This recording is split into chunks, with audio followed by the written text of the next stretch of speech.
Ito yung ulam na napakamatakaw talaga sa kanin kaya kapag ito yung niluto nyo, magsaing kayo ng madami ha para hindi mabibitin yung buong pamilya nyo. Kaya kasi ito magpaubos ng 1 ektaryang kanin. Napakadali lang lutuin ito guys. Hinanda ko muna yung ating lutuan, yung ating lamesa. Ibubundis muna natin yung chicken breast. Hiwain lang natin ang pahaba, yung ganyang pagkahiwa, manipis na pahaba. Tapos chicken liver, tapos sibuyas bawang at gagamit tayo dito larang pula. At huwag nyong i-escape dyan yung sibuyas dahon. Isa kasi yan sa magpapasarap sa ating lulutuin. Wala nang intro-intro. Tara na, magluto na tayo. Magisa muna tayo ng sibuyas. Isusunod na natin agad yung bawang. Papalabasin na natin yung masarap na aroma. Saka tayo maglalagay pamintang dorog, asukal, 2 kutsarita, toyo, 6 na kutsara. Ika-caramelize muna natin to. Kapag nag-caramelize na, ilalagay na natin yung chicken breast. Gisahin natin ng maigi guys. Maglagay din tayo dito ng pampalasa, chicken powder, saka natin gigisahin ng maigi. Isunod na natin agad yung larang pula. Tuwing nagluluto ako, gustong gusto ko talagang may larang pula kaya hindi ko talagang winawala yan tuwing nagluluto ako. Tapos ilagay na natin yung chicken liver, takpan muna natin, wag natin haluin para hindi madurog. Pagkalipas ng 15 minutes, haluin muna natin, patutuyuan muna natin guys. Kapag ganyan na natutuyuan na siya, maglagay lang tayo ulit ng tubig. Kung gusto nyo ng mas madaming sauce kapag kayo na magluluto, dagdagan nyo na lang guys ha. Ako okay na yung sa akin, yung ganyang kadaming sauce, saka natin titikman.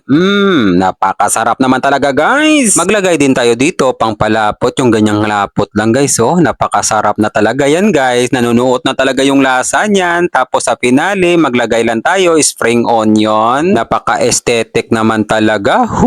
Maraming salamat nga pala sa ating mga followers sa palagi niyong panonood. Ingat po kayo palagi kung saang lugar man kayo at maraming salamat din sa mga kababayan nating OFW sa palagi niyong panonood. Ingat po kayo palagi kung saang bansa man kayo at isasama ko kayo palagi sa mga panalangin ko.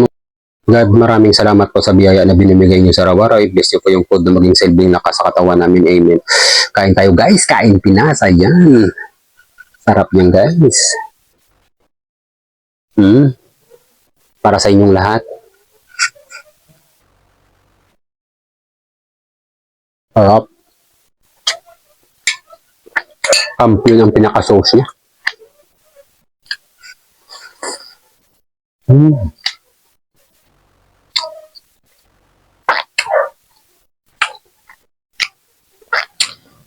Try nyo to guys ha, napakasarap niya.